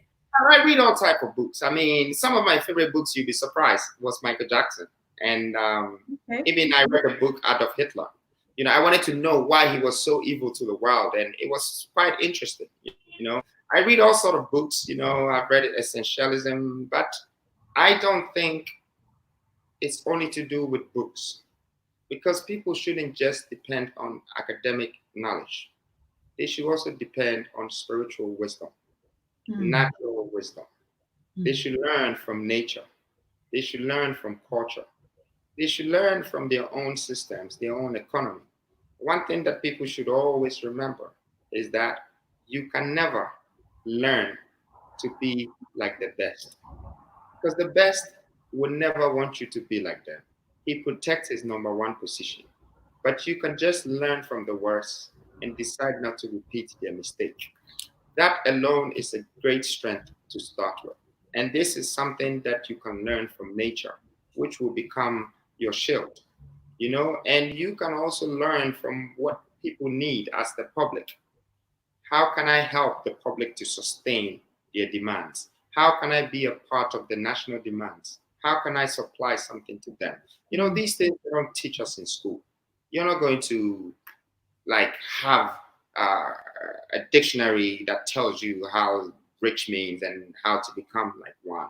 You know, they're not going to teach you in school to become rich. They're going to teach you in school to get a good grade so you can get a job for someone else's organization or institution. But God gives you this wisdom if you decide to appreciate what you came to meet on this earth. The trees, the plants, the animals, the humans, the creatures, and everything that is on earth. I think people should study about it. They shouldn't just depend everything on books. It's good to have a bit of academic knowledge, but you shouldn't be full of it. It doesn't pay you 100%. Sometimes it makes your life become like a movie. Wow. But Nana, we are looking forward to your book, though. We want to read, I personally want to read that book first before it's published. Nana, you know, so you have to give me that book before it comes out. Sure. It's all in the pipeline. My book is called One Way In, One Way Out. Wow. And they're called The Emperor, The Art of Ruling. Wow. The first book tells you about my life in the past, my life present, and a bit of going into the future. The second book tells you what I will be in future as a prophecy, and you will live to witness that. And that is also going to come with a movie, but not because I am chasing the money for these things. I don't need the money. I am doing this because I want the world, especially Africans, the youth, to share my experience, my knowledge, my wisdom, my secrets, what has made me come this far, what has made me won the battles that a lot of people failed and lost. You know, I want people to be able to get that code and make yourself become successful, make yourself become happy, make yourself become more powerful. You know, and I feel like it also gives me the chance to break into the Hollywood market, the American market, and open the door so Africans can enter.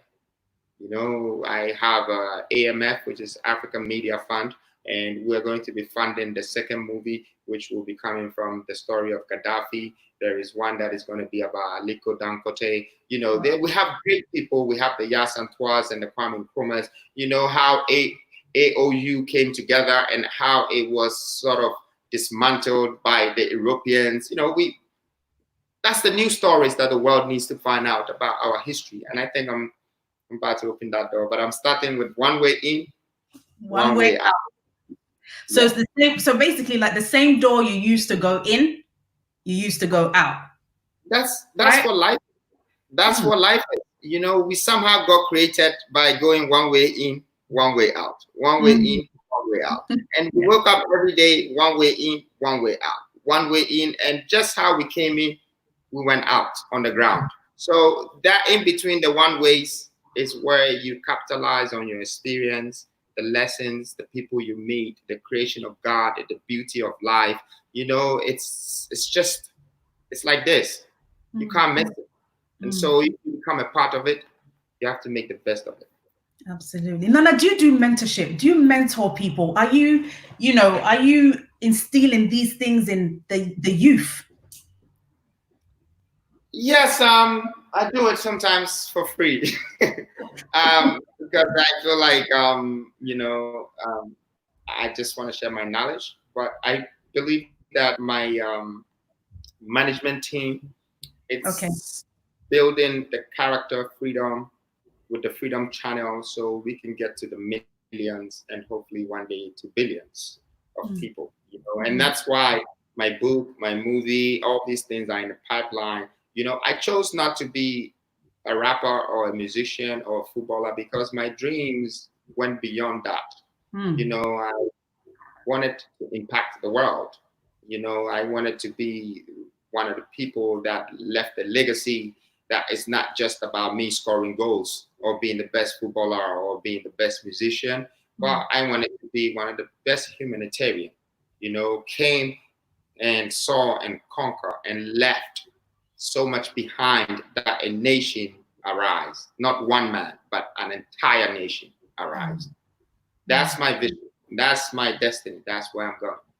Wow. Nana, do you ever see the continent just having one president, and do you think it's a good idea to have that? No, I don't think so. You know, presidents are unprecedented. You know, they are somehow groomed and, you know, sort of built. So, you know, to lead an entire continent, I don't think so. It could be us thinking of, first of all, building a sector like West Africa, which I believe that's what Kwame Nkrumah was trying to do. So he can lead a few countries. And that's what I plan. That if I get the chance to be a president, I'd rather go for 3 countries at the same time and surprise the world. Like, wow, this never happened. This guy's a breaking the rules of democracy. What is it now? Wow. You know, something like that. Because you want to be able to show them that, okay, you took 3 countries, you put it together. Now you have the most steel, you have the most iron ore, you have the most oil, the most gold, and you're refining them and trading them globally. And you've built these 3 countries in a space of 5 years, which means the other African countries would have to come under the same umbrella to do the same, because you would have been a template for them that this is the way to go. So I feel like, yes, we need to have a few countries come together from a sector of Africa, like West Africa, you know, and then we prove to them that, okay, this is the way to go. And it helps us. It helps our people. It helps our country. It doesn't just help the chairs that we're sitting on, the positions that we're holding. It actually helps the entire country, the people, the public, the nation.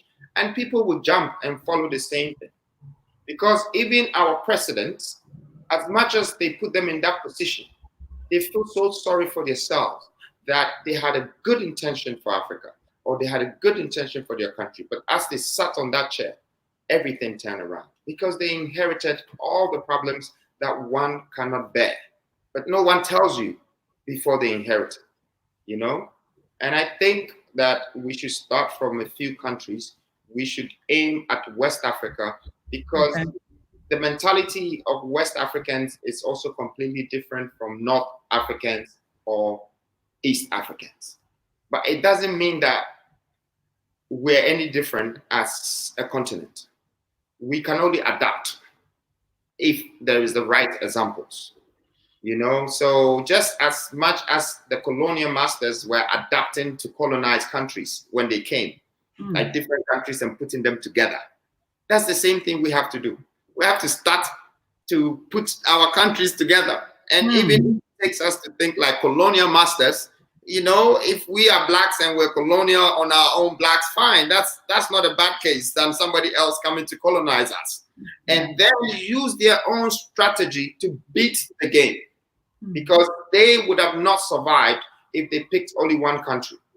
They had 14 countries, you know, The French people colonized 14 countries. The English people colonized 20-something countries. You know, the Arabs were colonized. And so, you know, that's the same way that we need to start going. We need to also start to take over countries, put them together, put their resources together, and have some capital and just go. Now, what about the language barrier? I mean, even if you go to our, you know, left, we have, you know, Ivory Coast and they speak French. I mean, there's even in Ghana, we have so many languages. What about language? So it's a big mistake that they introduced technology. Right now, there's no more barrier. Technology has removed the barrier because translation has become easier. And then we also have one formal language, which is like English. Second to English is probably French. These two languages, if you're going to use them, you would get your message heard by a lot of people. And the only thing that will make them feel broken, if we're able to recolonize ourselves, they're going to see that, oh, they used our own language to address themselves, to be able to get themselves out of the mess that they're in.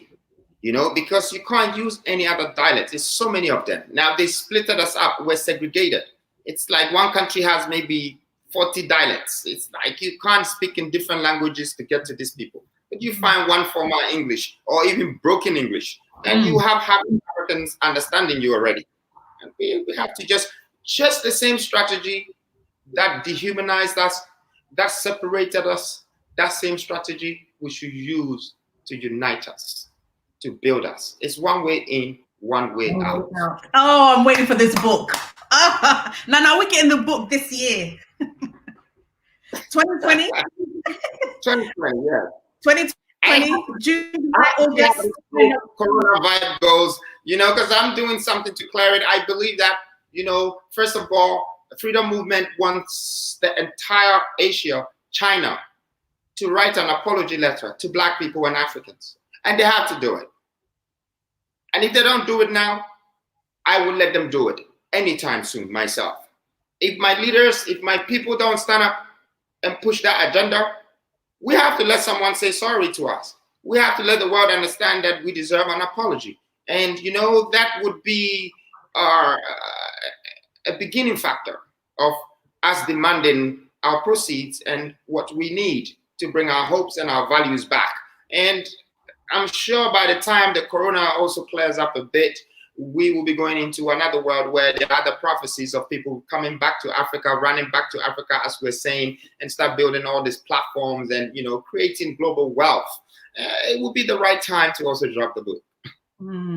Definitely. So the time is very important. The book is, don't worry, it's ready. It just needs to be, you know, polished up and everything, and find the right time to drop it. You know, I don't expect people to read much about my life story right now when they have to sit behind television and computer trying to find 18 ways to protect yourself from corona. So let's first of all find solutions out of this mess, you know, that they have put us in. And somebody's written, America never formally apologized for slavery. Well, it has to start from somewhere. You know, like I said, there is going to be some leaders that will come after this, or probably, you know, around our time, and will demand that. Because they will capture everything that they did. They will give them the proof. They will give them the truth. And they will let the world see it. They will publicize it on the biggest media platforms because they have access. They have what it takes. They can afford to pay. They can afford to do anything to be on those platforms. And the world would see that, no, this was not right. You know, I remember when I was watching the speech of Martin Luther. His speech was not as powerful as the people around him. The people that stood behind him made every word made sense. Because then you start to think, if not, then why are they there? So we need that support. We need that claiming value back, you know, and all these things. We need it. We really need it. It's very important. It's very, and now I'm urging anyone that's listening that, yes, post that video around. Let's make as much noise to demand our letter, our apology from the Chinese. We contribute to their social, global, economical factor. we actually contribute to the world's success. We have some of the best athletes. The fastest man in the world is black man. The best musician ever in the world is black man. The this, the that. The most patient leader ever, it's Nelson Mandela. You know, we have titles. We have credentials. We have so much. Why would we just sit down and let one country start to defeat a whole race and a whole nation by kicking us around because we think no one can stand up and speak? That we should demand, and I'm urging all of you who are listening to me, that not just to support the freedom movement, but support the movement of us claiming our rights, our civil human rights back from these people. And an apology will be good enough. Absolutely, Nana. Nana, I want you to, you know, for the youth, 3 things, advices that you're going to give the youth of Africa. Sorry, say that again. 3 advice that you would give the youth of Africa. Sure. The first thing is for them to believe in their color, accept their race, and accept their situation. All these 3 things is in one. They need to accept the situation. Accept the situation. Yes, because a lot of people are refusing to accept the situation. The situation is the fact of the matter. And the fact of the matter is the subject. It's current. It's not changed. We have to understand that we're poor. We have to understand that our economy is bad. We have to understand that some of our leaders are not advanced enough to lead our countries to where we want to be. We have to accept that we are being used by other parts of the world. You know, we have to start accepting all that and take a decision what we're going to do going forward. That's 1. And 2, where you're coming from as an African, whether your mother is poor or your father is rich, whether you have been devalued or underestimated or underrated, that shouldn't be a problem for you. That should be a motivation for you.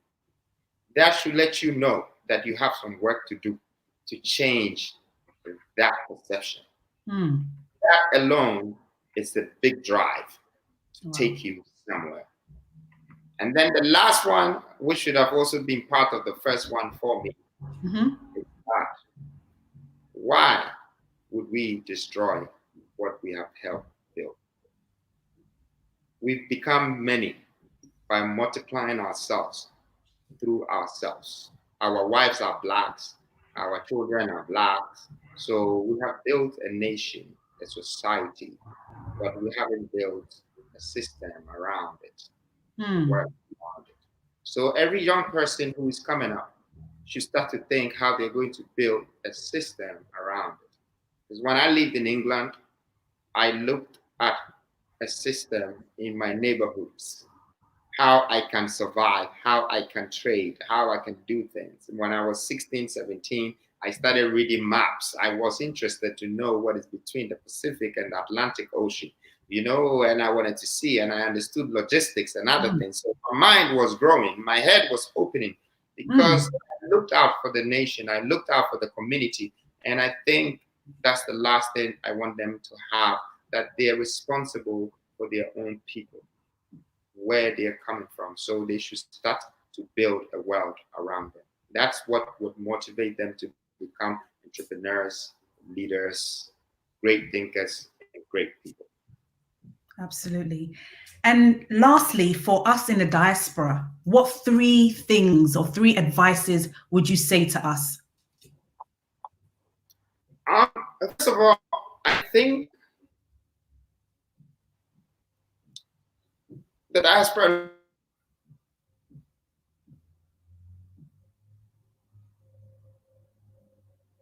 think I'm losing Nana. Obviously, it's been a great... Are you there? Nana, I'm here. Yes. Yeah. Let me see. Man, I've never had an interview this long, but it's good. You've asked me the greatest questions. I love you for this, Dentaa. You know, you don't react to this question, but you catch me every day. But you've got the best out of me. 2 hours. I've got 2 hours yes, of you're time. talking about diaspora? Yeah. Are you there? I'm here, Nana. Okay. Can you hear me? Okay, I can hear you now. I can hear you now. Okay, so first of all, I think that diaspora is more enlightened. They're more open to the world, but at the same time, I don't think they've ever gathered all the efforts together, Okay. or sort of consolidate it and push it to a force, or push it to a cause, or push it to a nation. Okay. You know, I think it's something that, you know, that recognition should start to fall in between diasporas. They should see themselves as foreigners and visitors who have decided to come together to form a society, to build their nation. I think that would be a start of a great cause. You know, when people in America and London and Holland and Germany and all this and decide that, no, we have to create some sort of conglomerate and we have to help Africa as a whole. It should be an agenda, you know, and it's probably the same that maybe some group have done for the West Indies or some other parts of the world. But we should do that because a lot of the successful people and countries in this world, you see that they send their kids out there to learn how the other worlds were built and come back and do the same thing for them. They don't let them stay there forever. You have to come back. So it's about time, I feel like, the diaspora should feel like, you know, they've been exiles for too long. You know, they need to start to feel like I need to come out of an exile. Not to say that move from America or England straight to Africa, you know, it's not also going to be fair. But if everybody comes together and have one purpose as an agenda and start to help the entire continent with, I think the movement, the force will be felt. The second thing is that a lot of diasporas are coming for visits more than establishment.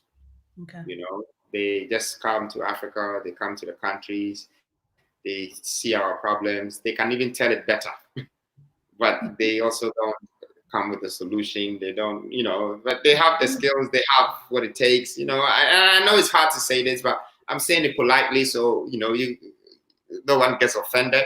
Yeah. But I feel like, you know, the visits are a lot more. We should rather, you know, start to think of, you know, coming to get some things established or coming to create something that, you know, brings a penetration, something that it's an action, something that, you know, is exceptional. Yeah. The last one, diasporas, is that I think they are representing the world because they have learned from the best part of the world. They know their systems already. They have lived in the systems. So they should also become a part of our leaderships. They shouldn't leave it in the hands of just, you know, the locals or just Africans. You know, they should play a role so they can actually institutionalize what they have witnessed and what experience and organizations that they've worked for and how it's been done. You know, I think I like that's the third one, but I think I like the lady that you interviewed recently, Dr. Arikana. I think I watched one of her interviews and I was impressed. You know, so I'm so glad you've mentioned that. We have had over 1.2 million watch time in minutes, right? And we've had over 70,000 people watch the interview. Now, she said that she wants people who are interested to just sign up. Go to the website. We sent out a survey monkey. We've had over 2,000 comments or so, and only 175 people signed up. Out of the 2,000 people that, you know, commented, you know, like they're saying now, they're commenting, you know, yes, Nana Kwame, freedom movement, we're with you. But then nobody wants to sign up or wants to commit to it.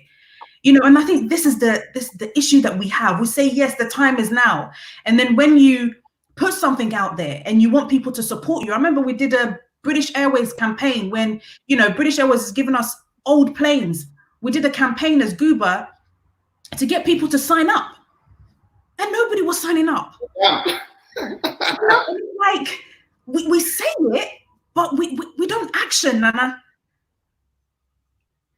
So that's what I meant by, freedom movement doesn't really want people to commit, because I don't want any sort of controversial terms and conditions. I just want a free spirit thing. I'm not holding you, and you're not holding me responsible for anything. I haven't signed you. It's a free spirit and a free will that you're being a part of. I chose to do that because I realized that that is the common African's character, and it's always intelligent. It makes more sense to do things according to how people are, not according to what you want to do. You have to tailor it to suit the people. Africans are not people that you want them to commit to everything, because they'll come back with a lot of demands. And I don't think this is something that we're asking people to commit right now. We want people to hear and stand up. They should voice out. They should have a spirit of changing their world. They should have the hope of making their countries become better. They should have the value of making their color being respected one day. And that also costs you 0% to feel like this. Nobody's going to charge you for that. It's free. You just need to empower yourself, empower your own spirit, and move ahead.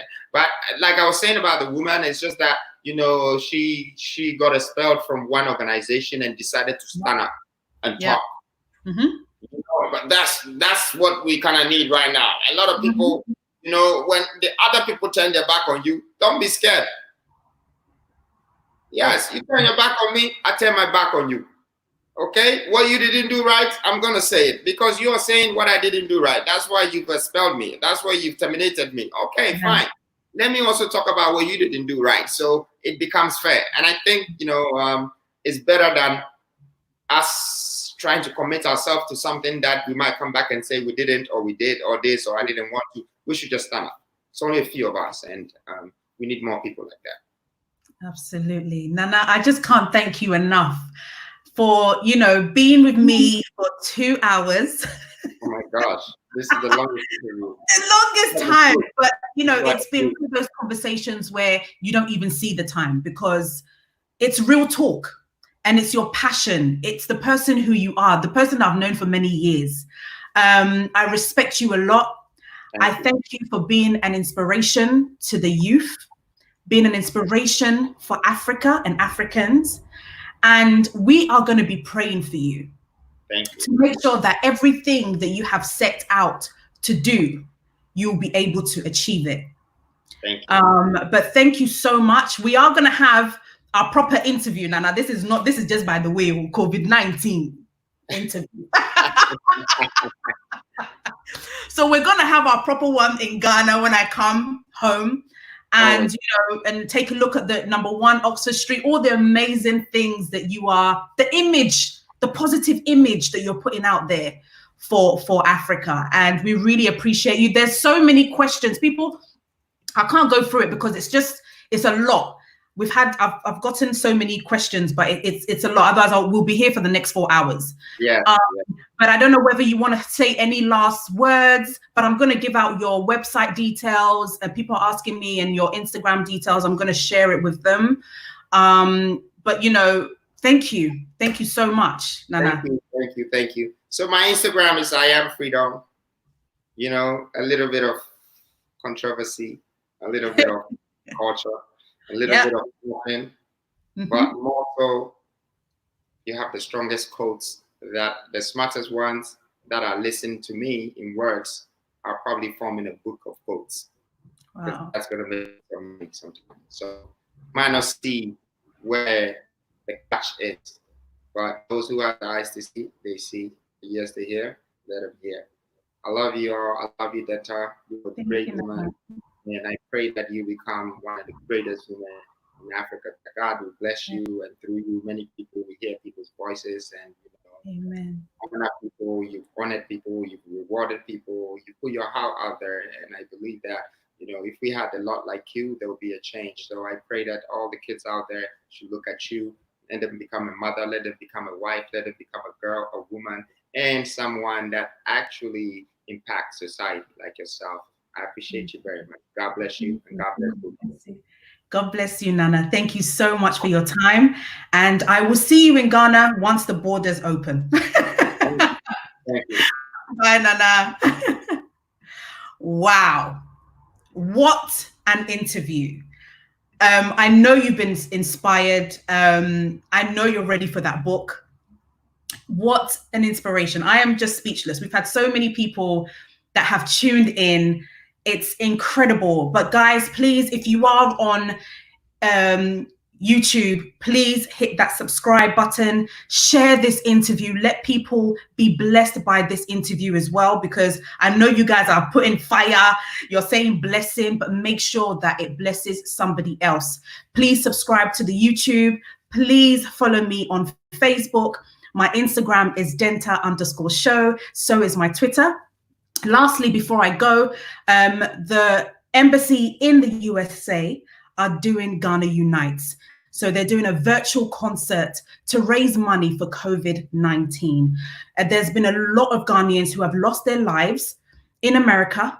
And so they're doing a concert which features Sonny Badu, Joe Metal, Ochame Kwame, Bisakedi, Emmanuel Smith, amongst others. It's going to be live tomorrow on GH1, 7:30 p.m. Ghana time and 8:30 p.m. in the UK, and 3:30 p.m. in America. Let's all support. Let's all raise that money to support families and Ghanaians who have lost their lives. Guys, again, if you are in Ghana, if you are in the UK and you are trying to send money to somebody in Ghana, use Tap Tap Send. It's the efficient way to send money. And if you use my name, Dentaa, you will get £5 extra to send to a loved one. I say good night. God bless you all. And keep sharing, keep liking, keep subscribing, keep following. And I'll see you next time. Same place, next week. We're going to be talking about agriculture again. I've had a few DMs. People were asking me, Dentaa, what is the actual process of setting up an agriculture farm in Ghana? So we will be doing that. And also the Guba Careers are holding a diaspora transition, which will have Yofi Grant, who is the CEO of Ghana Investment Council promotion. And we'll have, GIPC, and we have Lands Commission. So all your lands issues that you're having in Ghana, he will be explaining it. And then we'll have an entrepreneur who's also going to speak. So I will see you next week, Thursday, live on Ordana Network or Facebook. Thank you so much. God bless and good night.